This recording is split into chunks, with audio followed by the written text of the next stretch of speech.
John Ockerbloom. I'm the U.S. head of real estate equity at Barings. So the biggest risk that I'm perceiving that is sort of, near term really relates to momentum. At this stage of the cycle, the market is, I think, descriptions I've heard are sort of exuberant. Prices are very high, things are very robust. And the concern that I have is there any disruption to momentum? So the one that is easiest to point to is the election. If the election were to create uncertainty, meaning that it's a meaningful contest as things evolve through the year, my question would be, do people pause? Does activity slow down while the market awaits the outcome of the election? And that's fine. My question is, does that pause, does the market pick back up where it left off? Or is there a moment of reflection where the willingness to dive back into the pool, if you will, is not as great as it might otherwise be? The concern is, upon reflection to the prices that we're paying for assets, to the risks that we're taking, does it all make as much sense, in the bright light of day as it did, while things were roaring? And that's really my concern. So you could point to the election. On some level, you could point to the coronavirus, I suppose, depending upon how that plays out. But anything that sort of might have the effect of disrupting momentum, does that create a pause in the market and do people re-enter?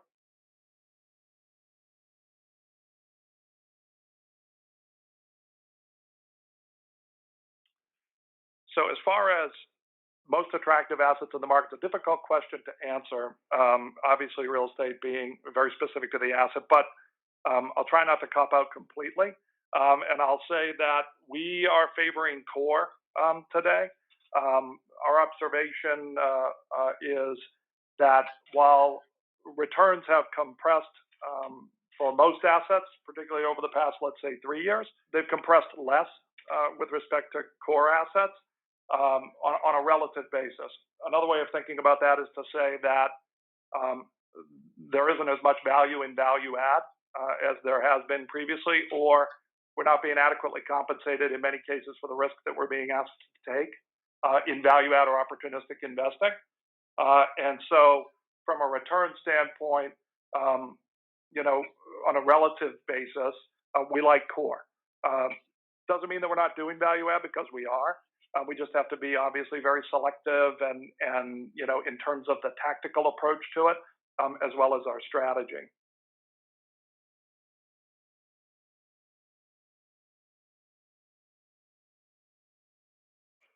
So the point that I had made was that you can foresee a scenario where core outperforms even on an absolute basis value add, which really means that value add performance struggles. The reason that I say that is that, it's to some extent cyclical, but it's also, again, back to this question of risk. The value add investing spectrum involves meaningful risk that I don't know that the market is adequately taking account of in this environment. And listen, I understand it's difficult, in a turbulent market or in an extremely robust market, to maintain price discipline and the desire to chase yield on the part of investors, individuals, and across the market. It can be tempting to chase yield, which means taking additional risk. To the extent that the market struggles in any way, core assets, I believe, will continue to maintain their core characteristics. The way I like to think of it is the best assets remain the best.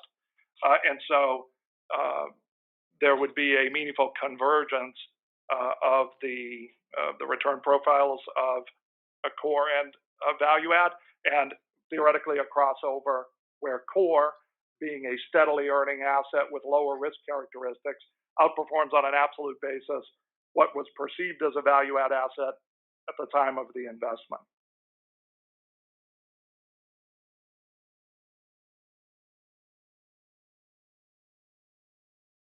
So in terms of who gets hurt the worst in a downturn, or if value add proves not to be as valuable as it's being underwritten, I would say a handful.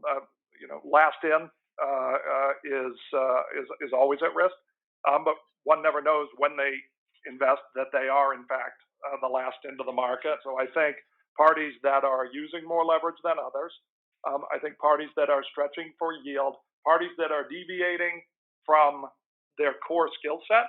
So more core-like investors that are chasing opportunistic returns, or creeping in mission into esoteric asset classes without the sufficient expertise. So, for example, if I've been an industrial investor for 15 years and I decide that I'm going to get into life sciences or I'm going to stretch, it feels like a great idea. All the demographic trends are pointing in the right direction, and yet my capability is not such that I can adequately assess the investment opportunity. Those are the parties I think that are at greater risk or greatest risk, in the event of a downturn, or really, um, even in this existing environment, just given the prices being paid for assets.